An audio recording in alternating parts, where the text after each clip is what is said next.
जैन साथियों, आप सभी कैसे हो। और मैं Rajendra Bhati brotherhood defence academy से और मेरे इस चैनल पे आप सभी का तहे दिल से स्वागत करता हूँ।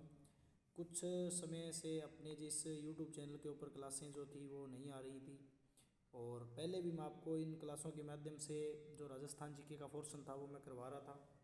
और अपन उसके अंदर क्या पेपर सोल्यूशन की जो बातें कर रहे थे भी, जो पुराने पेपर किसी बोर्ड के द्वारा जैसे कर्मचारी चयन बोर्ड है या आरपीएससी है उसने किस प्रकार से पूछ रखे हैं तो उनके बारे में बात करेंगे अपन।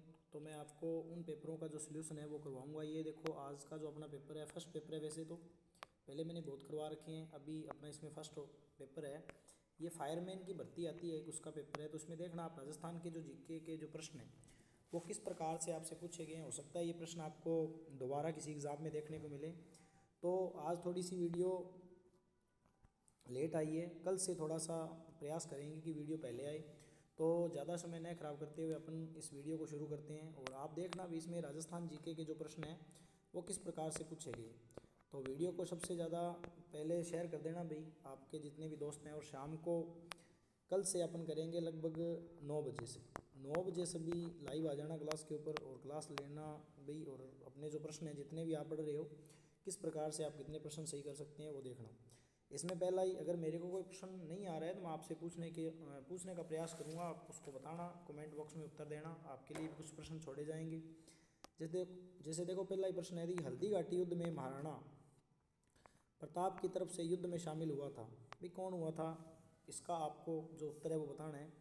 तो इसमें मैं आपको बता दे रहा हूँ, हाकिम खां सूर था ना, वो महाराणा प्रताप की ओर से आया था। और ये युद्ध जो है आपका कब लड़ा गया था, तो आपको पता ही है हल्दी घाटी का युद्ध 21 जून या 18 जून, इसकी दो डेट आती हैं, 1567 है ना।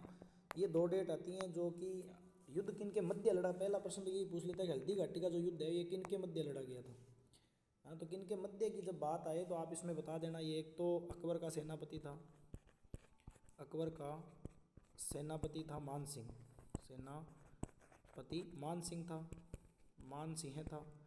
अगर कोई नोट्स बनाना चाहता है तो बना लेना भाई, छोटे छोटे शॉर्ट नोट्स बन जाएंगे अपने आप, ठीक है। मान सिंह था। और एक महाराणा प्रताप थे।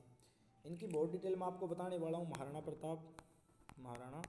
प्रताप ये थे भी। इस युद्ध के अंदर पूरा निर्णायक युद्ध ये नहीं था और इसमें पता नहीं भाई किसकी जीत हुई थी किसकी नहीं, अभी भी वो अपनी की जीत मान रहे हैं। अभी भी कुछ इतिहासकारों ने कहा है भी इस युद्ध में किसी की भी जीत नहीं हुई थी। तो इसमें आपसे पूछा जा सकता है महाराणा प्रताप के बारे में। महाराणा प्रताप ने, एक तो प्रश्न आता है कि 1585 के अंदर, है ना, कब, 1585 के अंदर चावंड को राजधानी बनाया था। ये प्रश्न पीछे सीईटी में पूछा गया है, तो इसका भी उत्तर आप ध्यान रखना भी। इसके अलावा आपसे पूछा जाए कि जो ये युद्ध है इसे और किस नाम से जाना जाता है, तो ये मेवाड़ का मैराथन एक अलग युद्ध है। और इसे कर्नल जेम्स टोड ने क्या कहा था, राजस्थान या मेवाड़ की थर्मोपल्ली, है ना, थर्मोपल्ली, किस युद्ध को कहा गया, हल्दी घाटी युद्ध को कहा गया। इसे गोगुंदा का युद्ध भी कहा जाता है। गोगुंदा, बताना भी गोगुंदा का युद्ध इसे किसने कहा था। तो इस प्रकार से आपसे प्रश्न पूछे जाएंगे, थोड़ा सा बस दिमाग का यूज़ करना है और प्रश्न आपका सही हो जाएगा। अभी आगे देखो, फिर एक कल्चर का प्रश्न है और कल्चर में भी किससे, छतरियाँ वगैरह से, जो स्थापत्य कला है उससे प्रश्न है। तो सुनहरी कोठी आपको सभी को पता है भी कहाँ है, सुनहरी कोठी अपनी जो है वो टोंक के अंदर है ना। और उसके बाद आपसे पूछे बड़ा बाग की जो छतरियाँ ये जैसलमेर के अंदर हैं। बड़ा बाग की जो छतरियाँ वो कहाँ हैं, जैसलमेर के अंदर है। बड़ा बाग की छतरियाँ कहाँ हैं, जैसलमेर में है। 84 खम्भों की छतरी कहाँ है, बूंदी के अंदर है ना। और 80 खम्भों की बताना भी कहाँ है, 80 खम्भों की छतरी आप मेरे को कमेंट में बताना जो विद्यार्थी वीडियो को देख रहा है। और उसके बाद सोनी जी की नसियाँ हैं, इसे लाल मंदिर भी कहा जाता है, ये अजमेर के अंदर है। तो इसका मिलान जो हो जाता है तो 1 का 3, 1 का 3 देखो इसमें नहीं है, इसे काटो, इसमें नहीं है, इसे काटो। उसके बाद देखो 1 का 3 इसमें और इसमें, फिर 2 का 4 भी इसमें है। अभी 3 से निर्धारण करना है अपने को। जैसे बड़ा बाग की छतरियाँ 1 का 2, जो 3 है उसका 2 नंबर ऑप्शन ये देखो, ये ऑप्शन। इस प्रकार से प्रश्न अभी ट्रेंड में चल रहे हैं, उन पे आप ध्यान देना भी।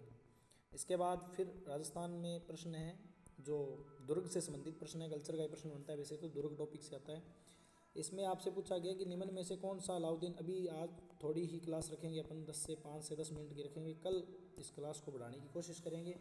डेली 20 मिनट का रिवीजन आपका होगा इसके अंदर और पूर्ण व्याख्या के साथ मैं आपको करवाऊँगा। अलाउद्दीन खिलजी के आक्रमण के समय वहाँ के शासक यानी दुर्गों के शासक कौन थे? तो रणथंभौर पे आक्रमण किया था इसने 1301 के अंदर। कब किया था? 1301 के अंदर किया था। और ये राजस्थान का प्रथम शाखा भी है, है ना, राजस्थान का प्रथम शाखा पूछ ले तो यही है। चित्तौड़गढ़ पर जब आक्रमण किया था रतन सिंह थे, राणा रतन सिंह, रावल रतन सिंह, सही है। सिवाना पर किया था तब मालदेव नहीं थे, ये गलत है, इसका 3 नंबर ऑप्शन गलत हो जाएगा। और जालौर पे किया था तब कानड़ देव थे, है ना। और जालौर का शाखा भी इसमें हुआ है। सिवाना दुर्ग, ये सिवाना पहाड़ी पर ही बना हुआ है बाड़मेर के अंदर। और इसे मारवाड़ जो राजा थे उनकी संकट स्थली भी कहा जाता है। उसके बाद निम्न में से कौन सा त्यौहार कैलेंडर वर्ष के विक्रम संवत के अनुसार सबसे बाद में आता है? तो ये प्रश्न मैंने एक दिन जैसे क्लास में मैंने बताया भी था भी। सबसे पहले त्यौहार आता है वो तीज से शुरू होते हैं, यानी तीज त्योहारा बावड़ी ले डूबी गणगौर, यानी ले डूबी गणगौर का मतलब ही क्या होता है कि गणगौर में अपना अंत हो जाता है त्योहारों का, यही प्रश्न है। इसके बाद देखो नेक्स्ट प्रश्न क्या है। नेक्स्ट है राज्य मानवाधिकार आयोग। अभी ये पॉलिटिकल के प्रश्न देख लेना कितने अच्छे। राज्य मानवाधिकार आयोग के अध्यक्ष एवं सदस्यों की जो चयन समिति होती है, ये सेम प्रश्न CET के अंदर रिपीट हो चुका है, आप इस प्रश्न को देख लेना। तो कौन नहीं होता इसके अंदर? राज्यपाल नहीं होता। राज्यपाल नियुक्ति जरूर करता है लेकिन होता नहीं है, इसमें विपक्ष के नेता होते हैं, है ना। और गृह मंत्री होता है, मुख्य न्यायाधीश होता है, इस प्रकार से। तो इसका उत्तर D नंबर हो जाएगा। नेक्स्ट प्रश्न देखो भाई। नेक्स्ट प्रश्न लोकनाट्य से ही प्रश्न है, और कल अपना टॉपिक भी लोकनाट्य ही ऑफलाइन जो क्लासेस चल रही है उसमें शुरू होने वाला है। तो ये कल मैं आपको पढ़ाऊँगा, उससे मैं देखना इसका उत्तर आपको मिलेगा वहाँ। देखो नानू राम का जो संबंध है वो किस से है? नानू राम का संबंध किससे है? तो नानू राम का जो संबंध है वो कुचामनी, है ना, सॉरी शेखावाटी ख्याल से है। नानू राम का जो संबंध है वो शेखावाटी ख्याल से, इसका भी ध्यान रखना आप, ये कल करवाएंगे आपको। उसके बाद सभी बच्चे शेयर करें भी वीडियो को। 7 नंबर प्रश्न देखो, राव जयश्री रोछंद। राव जयश्री रोछंद किसके द्वारा लिखा गया है? तो ये जो राव जयश्री रोछंद है ये राव जयश्री रोछंद किसके द्वारा लिखा गया है? तो ये बिट्ठू सूजा के द्वारा लिखा गया है, इसको भी ध्यान रखना। और बीरभान के द्वारा भी लिखा गया, जैसे राजरूपक, ये बीरभान के द्वारा लिखा गया है ना। और उसके बाद देखो निम्न में से लोक देवता और उनके जो माता जी हैं उनका संबंध पूछ रखा है आपको माँ से। तो देखो पाबू जी की माँ कौन थी? गोगा जी की माँ बात्सल दे, सही है। इसका उत्तर तो इसमें नहीं पूछा है। रामदेव जी की माता मेणा दे, है ना, ये भी सही है, ये तो दोनों सही हैं। अभी देखना है पाबू जी की कमला दे है या सुप्यार दे किसकी है। तो जो तेजा जी की माता का नाम है वो क्या है? सॉरी, पाबू जी की माता का नाम जो है वो तो क्या है, सही है, लेकिन तेजा जी की जो माता है इसका नाम इसमें गलत दे रखा है। और आप बताना भी मेरे को कमेंट में भी क्या इसका उत्तर होगा। 8 नंबर प्रश्न सभी विद्यार्थी कमेंट में उत्तर देना, ये आपके लिए है। नेक्स्ट प्रश्न है देखो, संत संप्रदाय से प्रश्न है।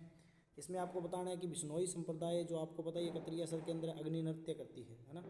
उसके बाद जसनाथी संप्रदाय है, और उसके बाद जैसे देखो दादू जो जसनाथी हैं वो मुकाम के हैं भाई, सॉरी इसमें हम गलत कर रहे हैं ना। देखो जसनाथी ये कतरिया सर के हैं, है ना।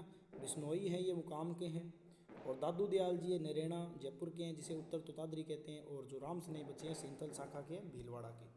तो अच्छे प्रश्न है भाई, इन प्रश्नों को ध्यान में रखना। आज अपन सिर्फ 15 ही प्रश्न करेंगे इसमें। फिर है मांडो की पाल जो खनिज है ये किसके लिए प्रसिद्ध है? तो मैं बता देता हूँ, मांडो की पाल ये अजमेर में फेल्सपार्स के लिए प्रसिद्ध है, मांडो की पाल। फिर है मुंशी प्रेम देवी प्रसाद के अनुसार राजस्थान का अबुल फजल किसे कहा गया है? तो ये राजस्थान का जो अबुल फजल है ये मनोहर नैन सिंह को कहा गया है। इन्होंने मारवाड़ परगनारी विगत नामक राजस्थान का पहला एक ग्रंथ लिखा था। राजस्थान में जो मिश्रित पतझड़ जो वन है वो कहाँ पाए जाते हैं? तो इसको भी आप बता देना भी, मिश्रित जो पतझड़ वन है वो कहाँ पाए जाते हैं? तो लगभग ये आपके पाए जाते हैं जो चित्तौड़गढ़, उदयपुर, ये बूंदीवाड़ा जो है ना भाग, इसमें ये लगभग पाए जाते हैं। 13 नंबर प्रश्न है, किस चित्रशैली को पशु पक्षियों की चित्रशैली कहते हैं? तो मैं बता देता हूँ, बूंदी को कहा जाता है। अब अंत के 2 प्रश्न आपको कमेंट में उत्तर बताना है, जिसका भी उत्तर सही होगा। अभी देखो नर्मदा नहर है, ये अपने नर्मदा नदी से निकाली है। प्रश्न आता है कि राजस्थान की प्रथम नहर परियोजना जिसके ऊपर फुहारा पत्ती लगाई गई है, तो ये राजस्थान की नहर नर्मदा नहर है। लगभग 76 किलोमीटर राजस्थान के 2 जिलों में आती है ये, और वो 2 जिले हैं जालौर और बाड़मेर। तो इस प्रकार से इसको आप याद रखना। और 15 नंबर प्रश्न है, ये प्रश्न आपके लिए है। इस प्रश्न का उत्तर आप मेरे को कमेंट में देना। और कल इनके जो आगे के प्रश्न हैं उनकी भी बात करेंगे। और सभी जो विद्यार्थी हैं इन प्रश्नों के उत्तर जरूर देना और वीडियो को ज़्यादा से ज़्यादा शेयर करना। कल आप राइट 9 बजे आ जाना भाई क्लास के अंदर। कल बात करते हैं क्लास के अंदर इसी समय, और उसमें भी आपको अच्छे प्रश्न कराने का मैं प्रयास करूँगा। तो वीडियो को ज़्यादा से ज़्यादा शेयर कर देना। जय हिंद, जय भारत।